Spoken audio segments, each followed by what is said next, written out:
Hi guys, it's Sam for Digital Meet again, and this is part 2 of the Projection Man in Cinema 4D tutorial.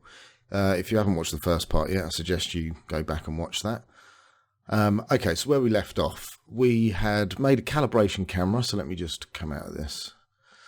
Well, it's pretty much the same camera. If I go to wireframe mode, you can see we calibrated our camera so our scene kind of matches the photo that we had. And we then copied the calibration camera and named it projection camera. So that's where we're at the moment. We also built our geometry in the first part. So this is what we're left with at the moment. Now we need to project our photo onto our geometry. This is why we need this projection camera. One thing that I will do before, I'm just going to open up the background material that we had. Now, I don't know if you'll be able to see this, but if you look at this window here, you'll notice there's a bit of a sheen on there, and that's because of the reflectance layer. It's got this default specular on it. So I'm just going to turn that off, actually. It doesn't matter too much on the background layer, because we'll have a new material in a minute. In fact, if I go to this view, you can, and I'll turn my background off, because then you can, we're not being distracted by that in the scene in general. So, okay. Right, Projection Man. If we go up to the Window tab and go all the way down to the bottom here, we've got Projection Man. It'll open up this window here. And I'm just going to dock it right there. So then it's there. Now you notice that we've got all these objects. We've got the table, the chair and hoodie, tiles, all of these objects that are in our scene. Now, if I was to drag this table onto our projection camera, it would ask me what image I want to project out of that camera, and I'd choose one. And then it would do this, I'll choose my image, and then it would create a material from that. And then when I do it again with chair and hoodie, it would create a material for that as well. So we'd have 5 separate materials for these objects, but they're all going to be using the same texture. So it seems rather pointless to do that for this scene. So what I'm going to do is select all of these objects, make sure they're all editable. Oh, another thing actually, I'm just going to undo that. The actual table, you can see that this plane here has 20 width and height segments, but it's just a flat plane, so that's not needed. So I'm going to put that down to 1. And the reason I've done that is if I do need to adjust some points or something, if I go into wireframe, I can now grab these points on this box without that plane getting in the way. But of course, if it's got 20 segments like that, I'm going to be trying to grab these points, and I'll be grabbing the points behind it. So it just kind of makes sense to drop this down to, a plane consisting of 1 polygon. Okay, so let's go back into our other view. I'm going to grab all this again, make sure they're all editable. And then what I'm going to do is, with them all selected, right click and then say connect objects and delete. So now they're all one object. So I can just rename this now. Scene object, something like that. Okay, so now we've got just one object in our Projection Man window. So what I'm going to do is I'm going to grab scene objects and I'm going to drag it over our projection camera and let go. And then this little box pops up, and we want to load a bitmap. And the bitmap that we want is our background texture. And then this dialog will pop up. So luminance, it's asking what do we want in the luminance channel. Well, we want layers, layer sets, and then underneath, so you've got disabled, layers, layer sets, layer alpha, layer mask, alpha channel. We want layer sets, and in this box here you'll get a list of the layers that are in that PSD file. I should have opened Photoshop up before. I'll just do that now. Okay, there we go. And we'll just open up our PSD as well. So as you can see in this PSD, we've only got one layer named background. So that's this. So that's the one we want to check for our luminance channel.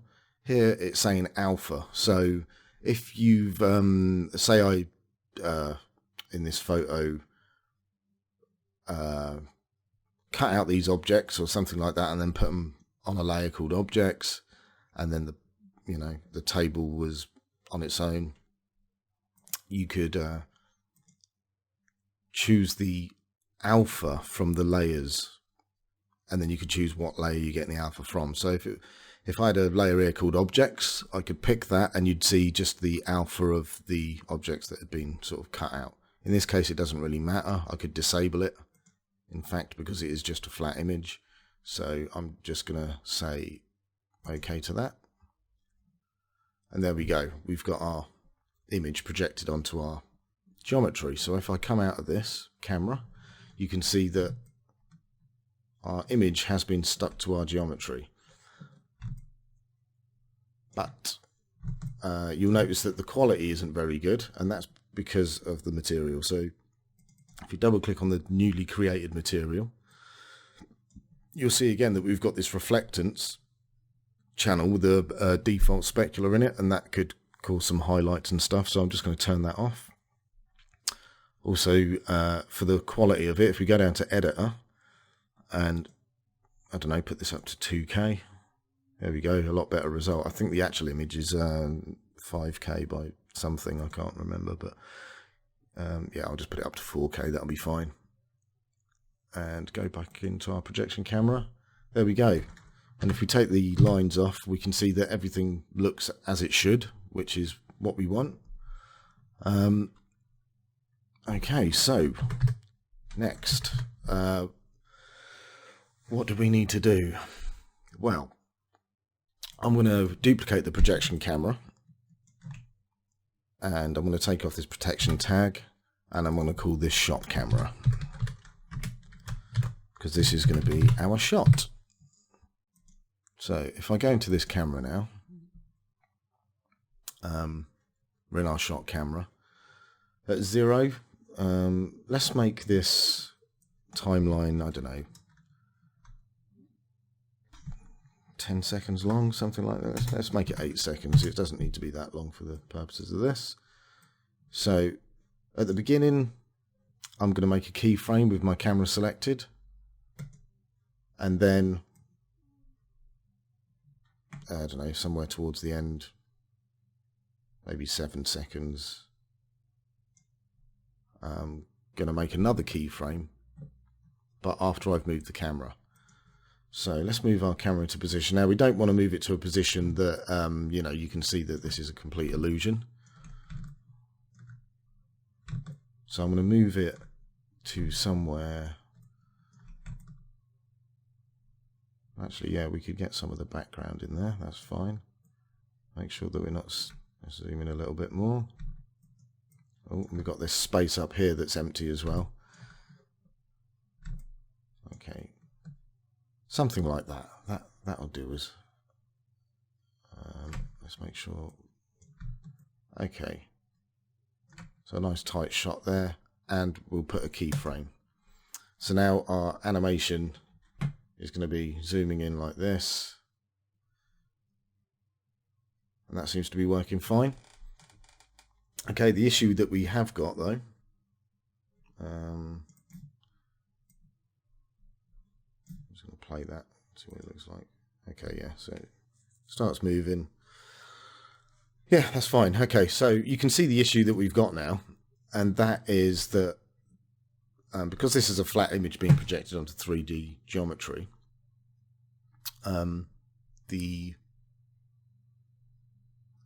image is being projected onto the front of this cylinder, but we've got no information behind this cylinder about what the table looks like, because it is just a picture. So we've got the actual can itself being projected onto the floor behind it.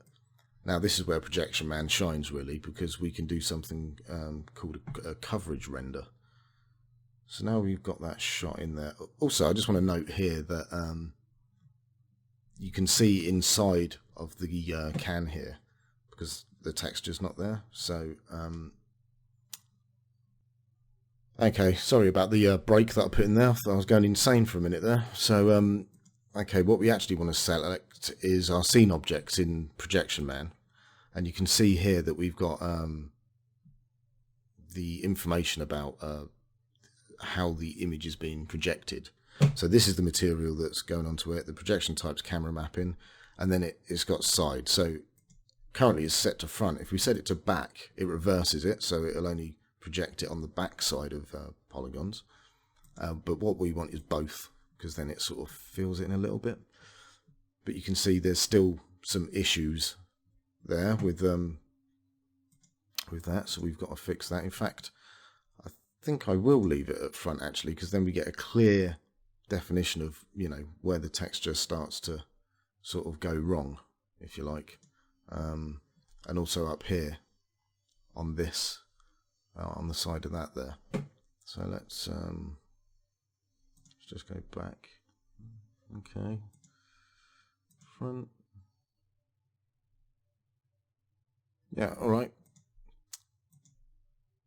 So I'm just going to choose front for that. So this is where we're going to start fixing some stuff. So we need another camera now. I'm going to just duplicate this and put this above our shot camera. And I'm going to rename this camera Coverage Camera. Okay, so the other thing that the coverage camera, let's go into the coverage camera actually. We've still got this animation playing on it. We want this last frame here, but because that's the, you know, we're going to be viewing our coverage, if you like. But we don't need this frame right at the beginning, so I'm just going to select that and delete it. And now the camera is static in its end position, which is exactly what we want. Okay. So if we go to Projection Man on this newly created coverage camera, we can right click and we can say coverage render. So I'm going to hit that. It brings up this little dialog and it will say, right, what do you want?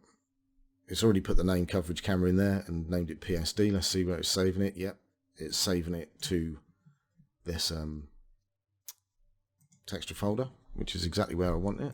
Its image format is 16 by 9 and it's done it at 4K, but I'm going to actually look at what the size of this is, and you can see it's 5344, so I'm just going to change that to that. I don't think it will really matter that much, to be honest.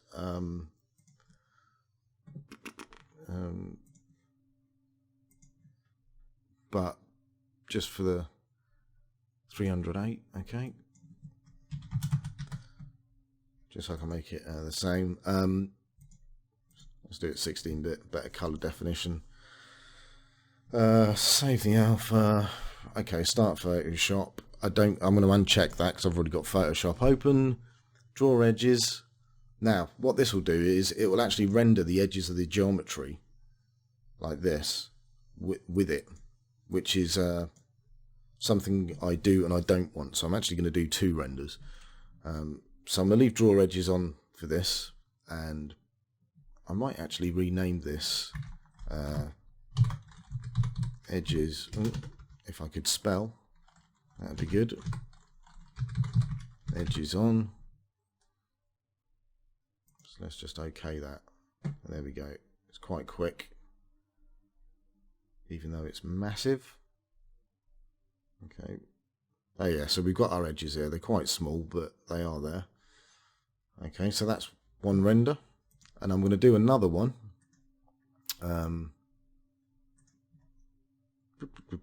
Coverage render. Yeah, same thing. Yeah, it's all set up, but this time I'm going to have the edges off, and I'm going to rename it edges off. Okay. Yeah, that seems to be everything we want. It's going to do another render. Bob's your uncle. There we go. So as we can see, we've got one with the edges on, one with the edges off. Okay. So now what I'm going to do is I'm just going to check that they're there. There we go. There's our PSDs. I'm going to close this and we're going to open our coverage camera edges off. And I'm also going to open the other one with the edges on. And then what I'm going to do is I'm going to select the move tool and I'm going to drag this into our scene.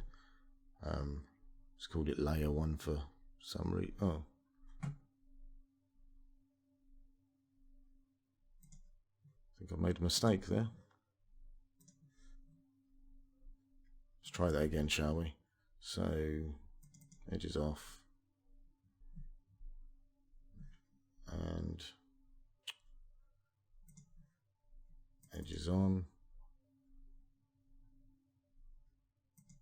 Okay, so this is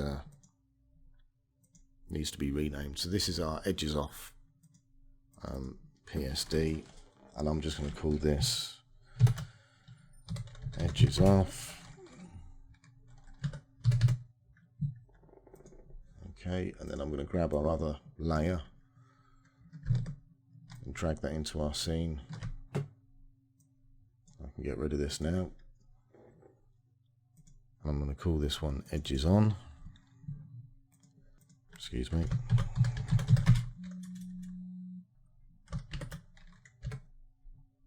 Okay, so now we've got our 2 layers, and what we want to do is also create a new layer, and we're going to call this layer coverages.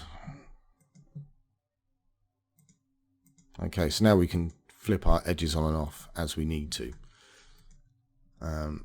Okay, so let's start with the most obvious problem area, which is this can.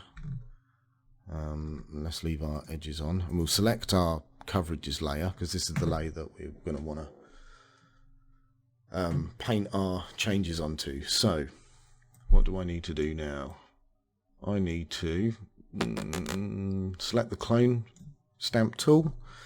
Now, if you're not familiar with the clone stamp tool, this isn't a Photoshop tutorial, but basically what I can do is I can hold Alt and copy this area by clicking on it, and then when I let go of Alt, when I start painting, it will start duplicating that area.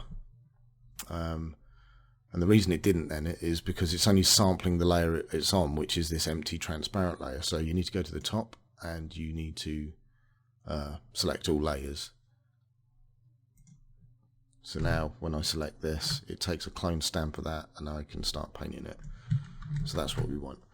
For the brush, I'm going to choose a very soft edge, so something like this, and you'll notice that the edges are very blended now. So I'm going to make this a lot smaller.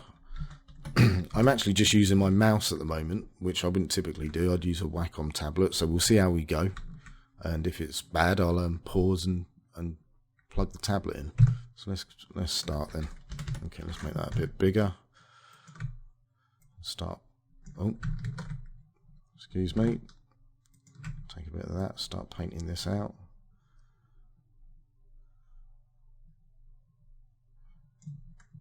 And we'll take some from up here as well.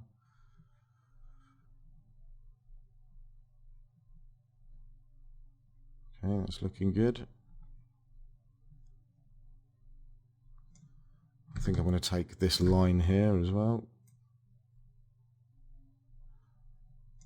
And probably do the same this side.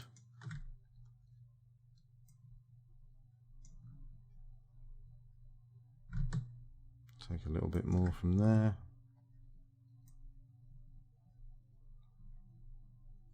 So we're basically creating, well, we're faking it really.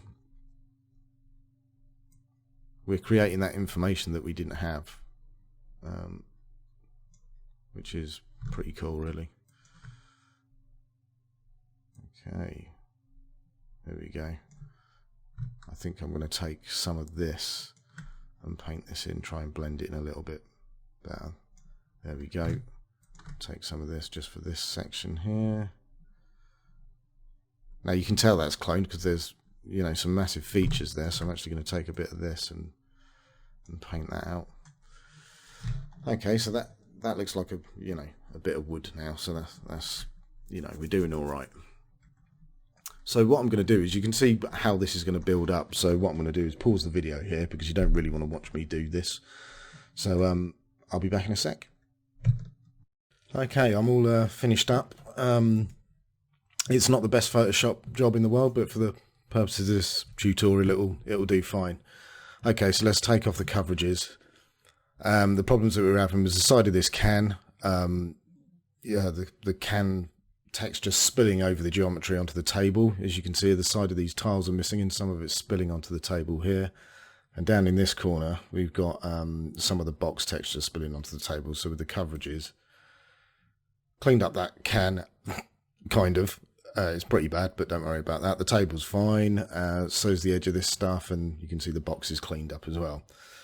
So I've saved this file out and just called it Coverages Final. So let's pop back over to Cinema 4D. I'm in my shot camera now, so if we go to the end, what we do is we'll grab our scene objects from Projection Man and drag it over our coverage camera, and it will say load bitmap, and it'll ask me what bitmap that I want to load up. So basically the scene objects are taking the background PSD, boom, it's there, and then it's going to lay over the coverages on top of that with an alpha, so you get both textures. So let's choose our coverages and load it up, and it should pop open a little dialog. Here we go. So for the luminance channel, we want its layers sets, and we want to choose coverages. And for the alpha, we want to choose the layer alpha, which is coverages. So you can see the alpha's cut out there. We'll say OK to that. Okay, so you can see that that's disappeared. We've got something going on the edge of this here. But let's open the material. First thing we want to do is, like before, take off the reflectance channel because it's got that specular in it. Go down to the editor and choose a higher resolution so we can see what it looks like in the viewport. Okay, brilliant.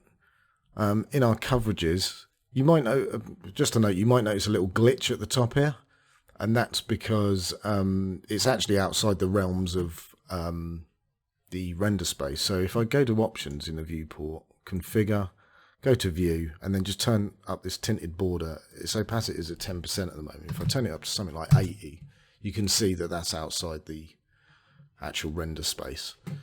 Okay, let's sort out the side of this can. If we click on our scene objects that is under the coverages final PSD, you can see that it's projected on the front. So let's do both. There we go. So that seems to have sorted it. That to me implies, let me just come out this camera, that to me implies that there's some kind of issue with the scene geometry, maybe. So let's select all the polys, select them all. No, that's fine. Okay. I suppose it's just because there's nothing there to let's go back to our shot camera and deselect everything. So deselect all.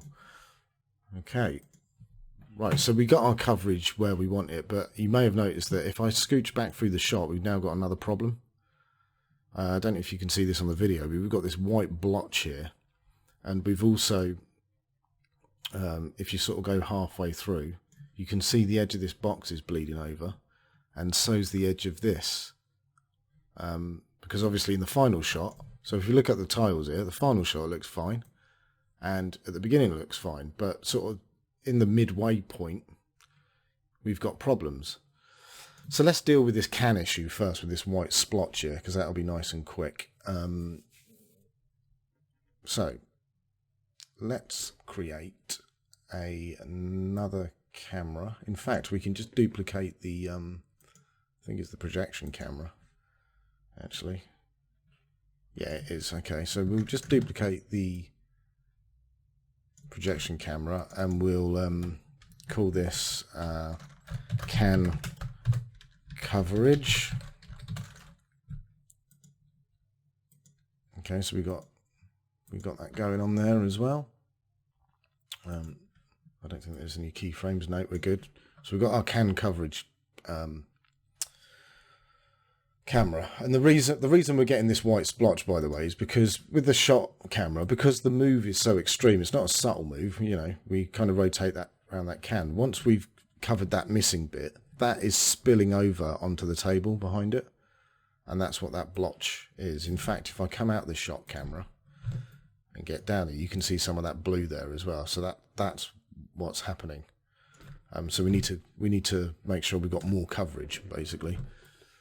In fact, it might be a good idea to actually take a render like this and set up a camera like that, because then we can eliminate our problem. Although I don't think that's probably necessary. So let's go to our can coverage. Can coverage, we want a coverage render. Again, it's saved all our settings from before. I'm not actually going to bother with draw edges because I'm not going to need it. So yeah, I'm going to leave that at can coverage. Yeah, just render that out. That's fine.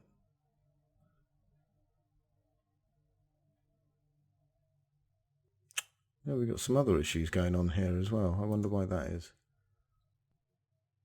It might actually be because... Let's have a look. Let's come out of this. Sorry. Let's come out of this. Go to polygon mode. Select our scene objects. Select. Oh, no.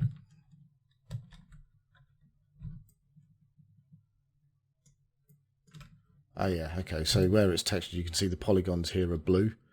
So it's because the normals are reversed on this. So that's something to watch out for as well. So I'm just going to go to select. Where's my fill? Fill selection. Select that. Right click. Reverse normals. Yeah, there we go. So the normals should be facing in the right direction now, hopefully. Yeah, they are. And then we just need to go to our scene objects and make sure that it's front and back. And we can do that with this as well. Yeah, so that's on both. Cool. Well, because I got it on both, I didn't actually need to flip those polys, but because they're facing in, I'd rather they were right. Okay, so let's go back to our can coverage and do a coverage render. Say yes, overwrite it. Yeah, I'm happy with that. Now for this scene, the fact that this part is in the scene is relevant, but it might be relevant for your scene, so I was just going through that. Okay, so that's rendered out. We've got our Photoshop file here that we can close. That's from before. And then we've got our can coverage. Here we go.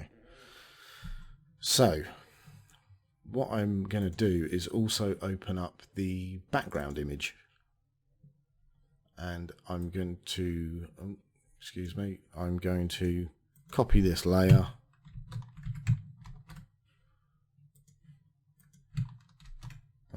Well, first of all, let's make this layer. Let's call it can coverage,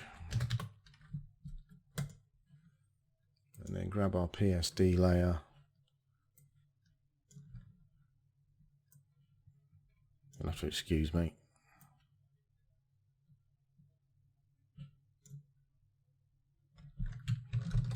Excuse me.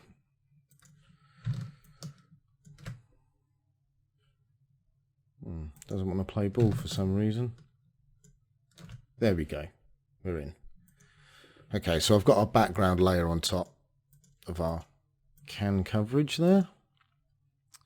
And what I'm going to do is put the can coverage on top.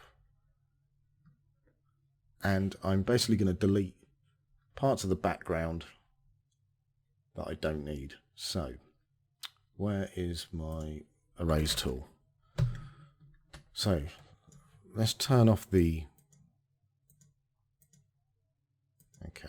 background for a second. And we'll choose a hard brush as well. And we can get rid of most of this.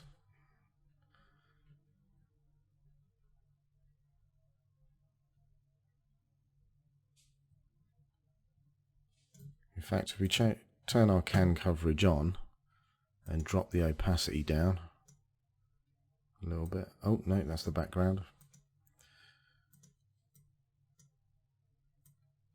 Yeah, we can see where we're painting now. So we just carry on getting rid of all of this. So the only coverage we really need is just that spot there.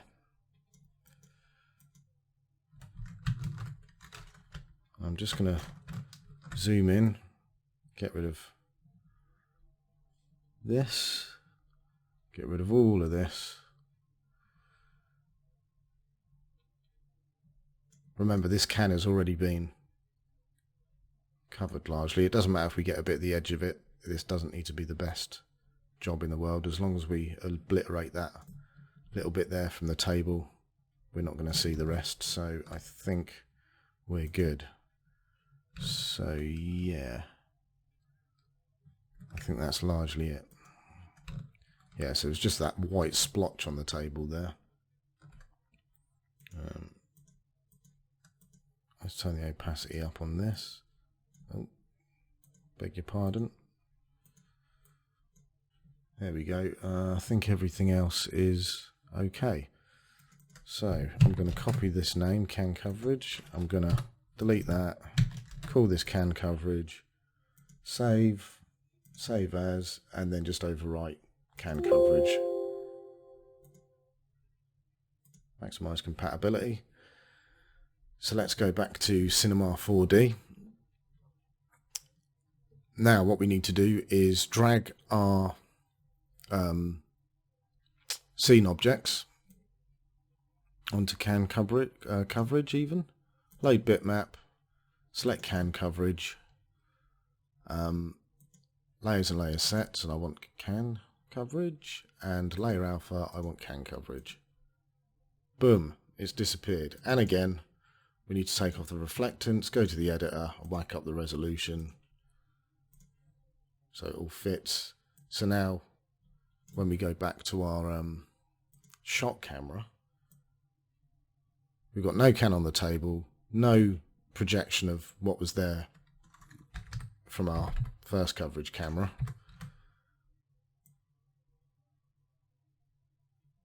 And all's fine and dandy. Apart from, if we go halfway through, you'll notice that, I've already told you about this, but these bits up here, and you do exactly the same thing. You can have as many coverage cameras as you like. It's not gonna affect or hurt anything. So yeah. So if you wanted to get rid of this and maybe this bit here on the box, you'd create another coverage camera and make sure that you just cover those bits up, and that will be what's laid on top of what you've already got. So you can see how you can slowly build up a scene with Projection Man, and be able to get some quite good shots. There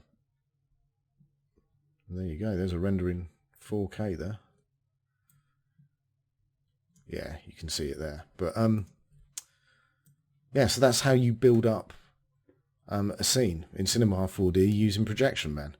I hope that was of some use to someone. It was a bit bumbling, but yeah, cheers for listening, guys. Bye.